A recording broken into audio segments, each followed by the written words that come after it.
All right, welcome to my Rajinikanth series. In this, I'm going to go through one movie of Rajinikanth every year and kind of analyze it. And I know I'm starting with a bit of a weird one, but bear with me as I explain why I like this movie. So, Gayathri is a film from 1977 and it was directed by R. Pattabhiraman and was written by Pancha Arunachalam. The movie stars Sri Devi, Jay Shankar, and Rajinikanth, and it's based on a novel by Sujata. So, yeah, you can see that these are all pretty big names I'm talking about.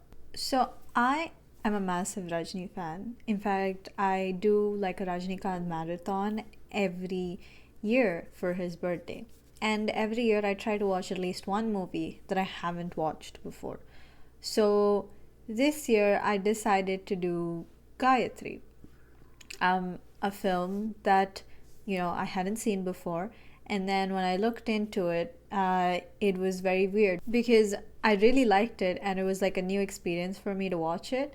But for some reason, like the IMDb page is empty, the Wikipedia page is empty, and there's like near to no information on this, like on the web.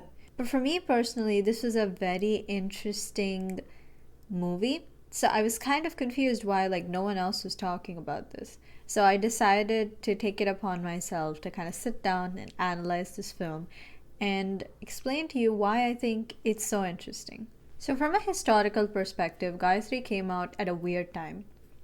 Before this movie, there were a lot of big names that kind of had like this huge fan following, and the movies were predominantly just made for them to show that they're a great person. So I think that this kind of movie making has passed on to the likes of Rajini and even Vijay to a smaller extent. The movies I'm talking about, right? Movies that are actually super fun to watch if you're a fan of the actor, but don't really bring anything new to the table if you're looking at movies as an art form.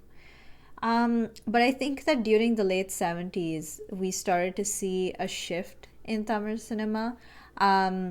Predominantly shifts from these giant sets and like very fake looking drama theater performance style sets, and moved more into like real locations, and there was a lot more focus on like the villages and the communities, the smaller communities in Tamil Nadu, and things were being filmed on location in those areas. And also there was like a focus that shifted away from cathartic and cliched endings, and there were more darker characters, and more shades of people were kind of being discovered and shown on the big screen.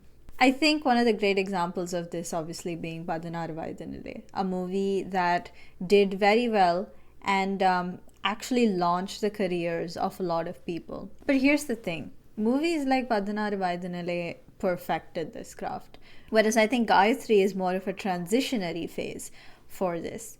And I think that because of that, it's flown under the radar, in comparison to a lot of movies from this time.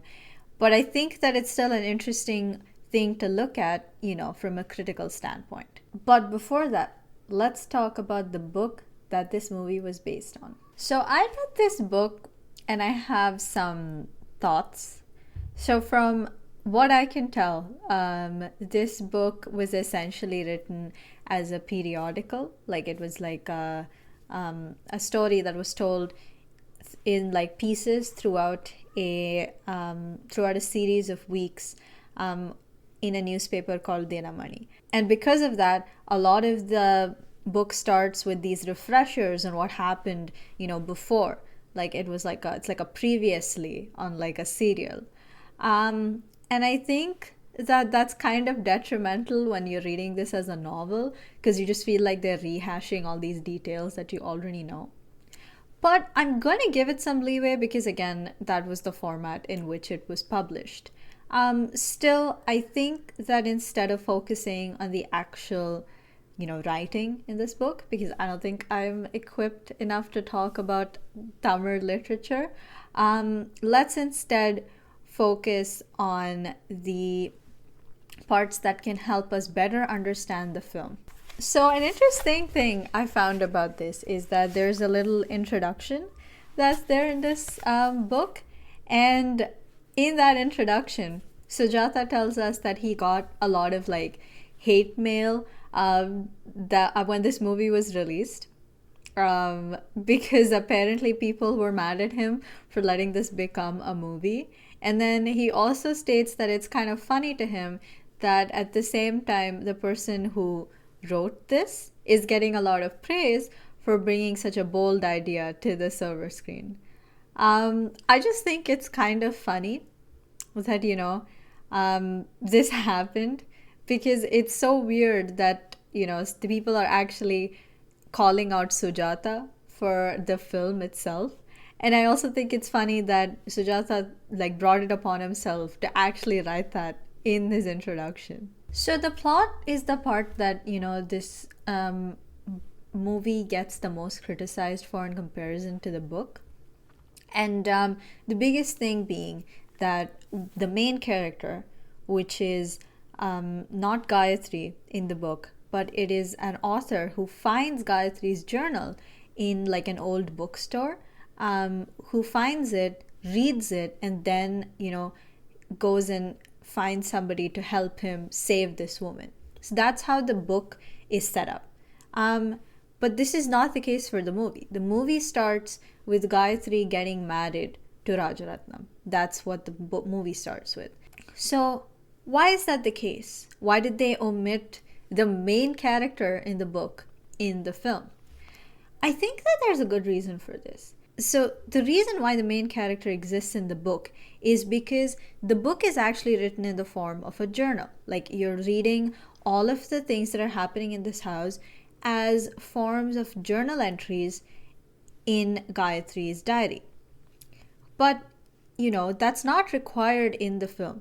The film is taken from a first-person perspective because the descriptions don't need to be told in the form of a book. Instead, they can be told, through the eyes of the main character itself. And I think that makes sense for the movie because she is the most interesting part of the book as well. After all, the book is literally named after her. And I think that the other thing is that the book is written in this format, so therefore it needs a character to find this book and then go give it to the relevant authorities.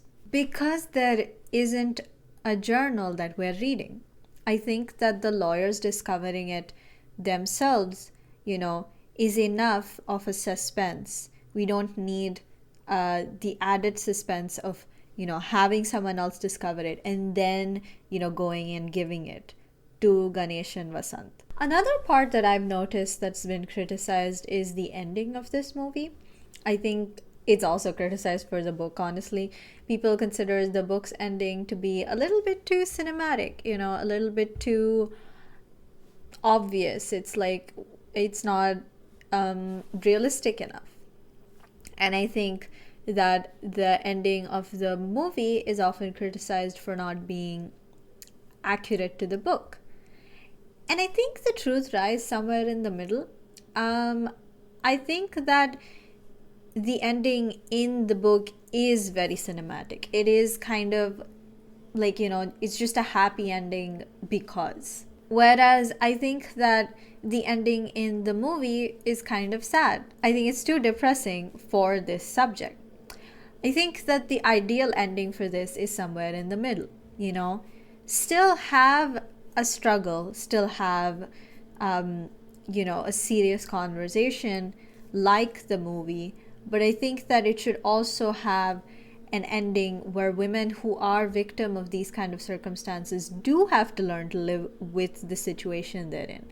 Ironically, I feel like the ending in the movie kind of becomes an easy exit for this woman, and the story kind of loses its message because it is also about somebody enduring all of this, and trying to make it out of there. So I don't want to give any huge spoilers because I think that people should definitely go watch this movie. But I still want to talk about some things that, the movie has. Like, specifically, one of the themes. I think the theme of this movie is quite bold, which is what attracted me to it to begin with. But a provocative theme is not enough for me to be like, oh, I'm gonna watch this movie again and again. So let's talk a little bit about how Gayathri implements this theme. So, one of the things that you might notice is that this movie takes place predominantly on a set. And this was something I ranted about when I was talking about the history of filmmaking, about how things were moving towards locations. So, why is it that, I'm suddenly praising it here? Because I think for this movie specifically, the set works better.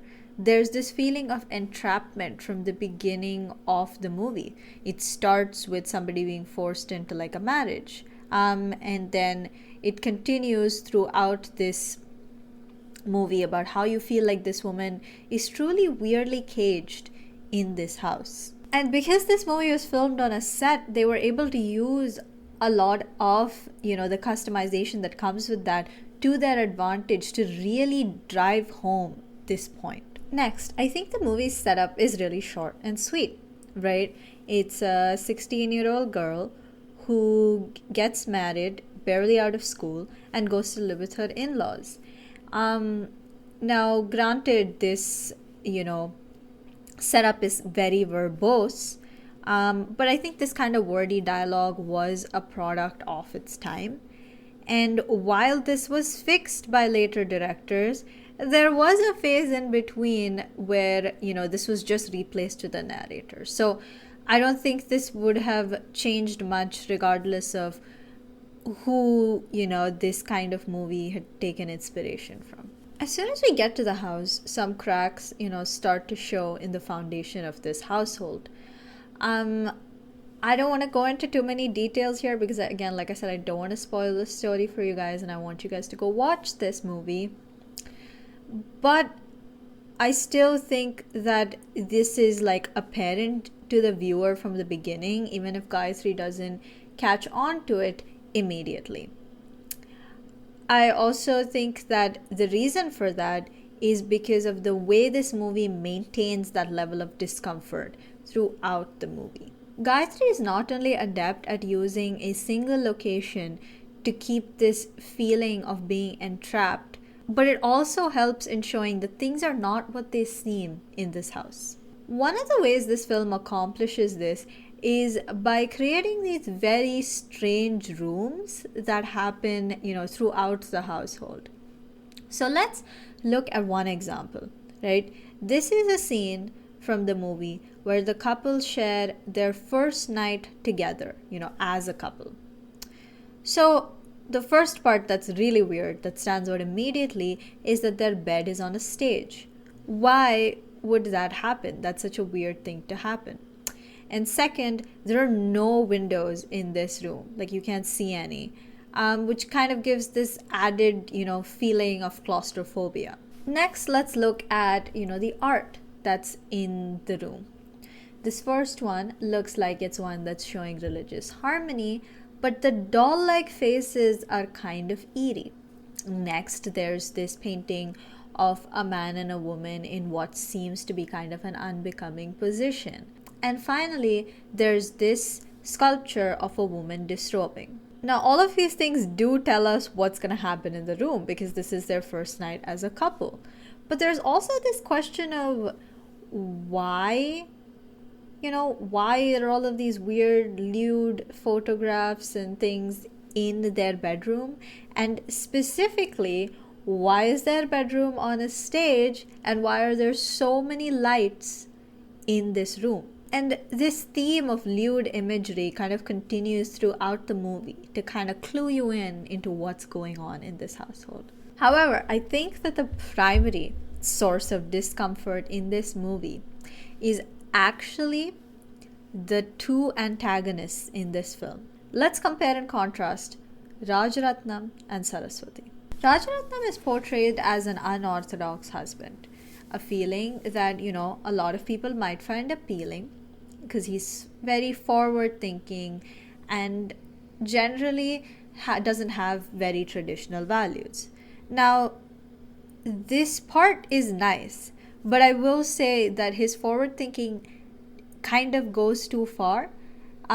He's one of those people that seems very reasonable at first, but the more you work through their logic, the less nice they seem, less rational, less reasonable. And I think one of the ways he does this is, by explaining things in a very calm manner.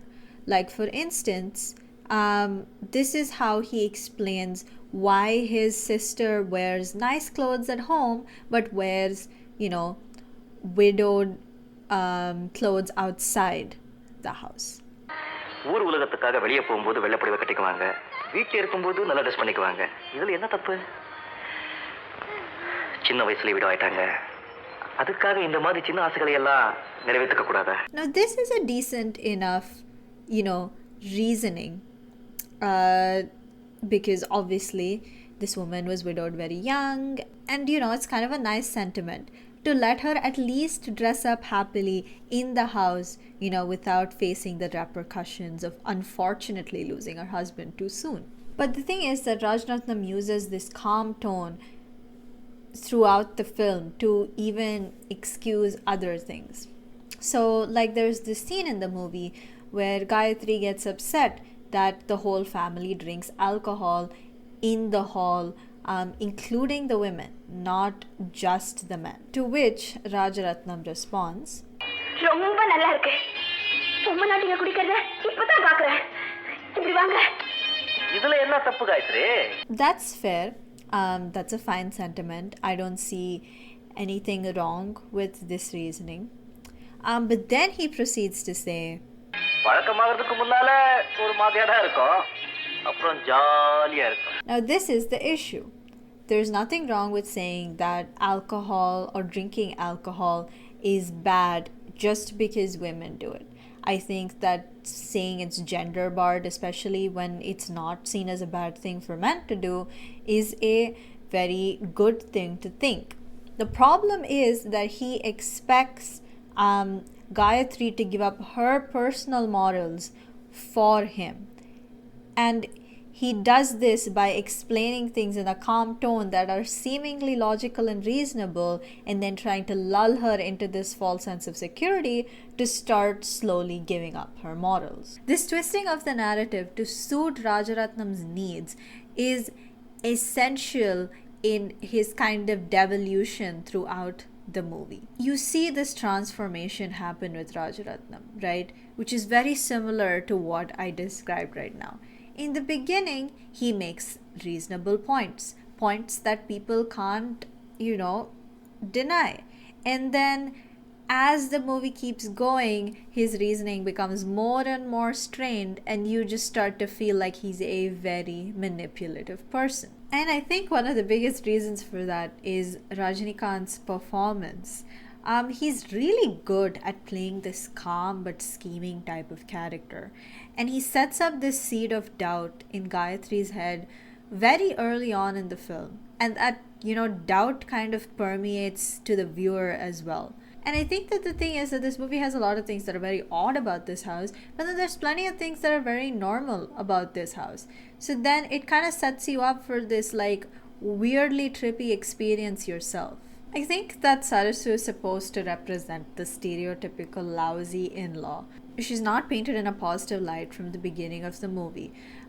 She basically believes that there are certain rules in her household, and she expects Gayathri to follow them. And I think that this is like a seemingly interesting dynamic between the brother and the sister, because the brother is kind of manipulative. He's like quiet, he seems normal from the outside, but on the inside he's a twisted person. But whereas Sarasu is not like that. It's very direct that she isn't a good person, right? It's set up from the start to kind of make her seem like an evil person, because she doesn't have this intelligence or this tact that Rajaratnam has, that she can use in trying to manipulate Gayathri. She doesn't do much to like hide the fact that she spies on her. She doesn't do much to hide the fact that she thinks that Gayathri should change. And I think this is interesting because this is like a very similar dynamic to a lot of traditional family dramas, where the in-laws are bad, but you think your husband is a good person, but it turns out that they're not a good person. And it's like such a weird twist on that narrative, because it's just taken to an absolute extreme. I also think that this kind of dynamic falls apart for both the movie and the book, but the book specifically, because in the book, I think it's Sarasu who's the one who's more intelligent. She's the one who's kind of running the show, whereas in the movie, it seems more like Rajaratnam is running the show. People often like consider this as kind of an issue between the two, and I think that the dynamic of the villains in both the book and the film are kind of flawed. Like for instance, in both the book and the movie, the undoing of the villains is Rajaratnam's greed. And that doesn't really align with the movie version of him, because he's really smart in the movie, so it would be kind of weird that he would fall for such a trick. And I think in the book it's kind of problematic to be having Sarasu as the smart one, because Saraswati is very bad at hiding the fact that she's a villain in the book as well. So I think that both kind of have their problems showing this villain dynamic, but what they both do very well is showing Gayathri's issues with this household and how it's kind of setting her up into this state where she's questioning herself and she's questioning everything around her, and she's basically feeling like a household that she's not comfortable in and she wants to leave immediately. And to better understand why I feel this way, I think we should finally focus on our main character, which is Gayathri. It is no secret that Indian films tend to push women in supporting roles. Usually, any form of rebelliousness or intelligence is often portrayed in a negative light, and more often than not, female leads are usually just these objects of innocence for the male hero to kind of gawk at. And I think in this movie, Gayatri is supposed to represent the damsel in distress. Or at least that's what Rajaratnam hoped for when he married her. Yet she proves that, being a college graduate is not the only thing you need to be intelligent. She's very perceptive and picks up on the ruse of this movie pretty quickly. Obviously, she doesn't have the resources or the strength to fully figure out what's going on, around her, but she is quick to try to find solutions to get out of her situation. Obviously, one way to look at her is that she's the stubborn girl who, isn't trying to assimilate with her in-laws at all. But I don't think that's the only way to look at her, because in fact, her stubbornness is why she survives in this household. Still, I think the fact that she's 16 definitely plays into the film. She's loud, she's angry, and often she thinks she's the only one who's right. But all of these things that can be seen as like signs of somebody who's an unruly, disobedient person are spun in a very positive light in this movie. I don't think I've seen that kind of characteristics in films before this as often, and I definitely haven't seen it in a bunch of films that happened after this movie as well. And I think that, that kind of shows this movie is quite ahead of its time.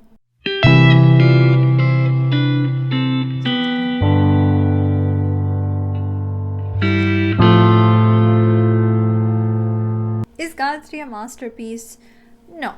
Obviously, there are a lot of issues with it, and I'm sure Sujata fans criticize it a lot for not being accurate to the book. But I don't think that's fair. The book is kind of framed in a way that works for a book, but I don't think adapting that into the big screen as is would have worked at all. Instead, it kind of follows the main beats of the story, but trying to keep the intent of the original intact.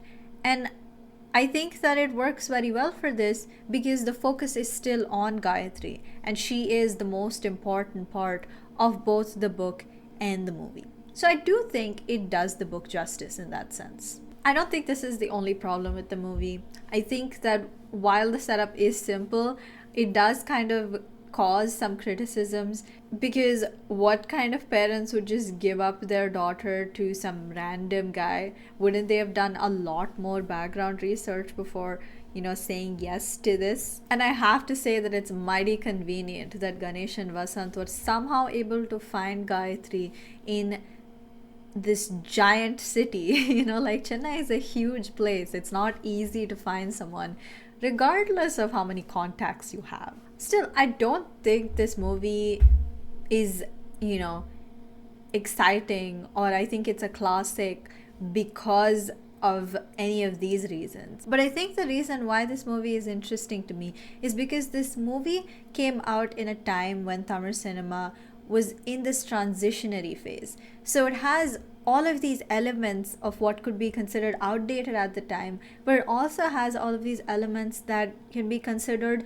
new and modern at the time. And I think because of that, this movie is a really pivotal part of Tamil cinema history. So I would definitely recommend watching this movie if you want to figure out, Tamil cinema figuring itself out. And just remember, there are way more hidden gems out there. So thank you all so much for watching. So yeah, I was working on a completely different video before this, and I kind of completely lost track of it because I wanted to make this video for Rajinikanth's birthday. So I hope you all appreciate it. And if you do, please, share with your friends, ask them to watch this as well. I try to make content, at least once a month. And also check out the podcast I started with Roy TV. And I'll see you guys in my next video. Bye.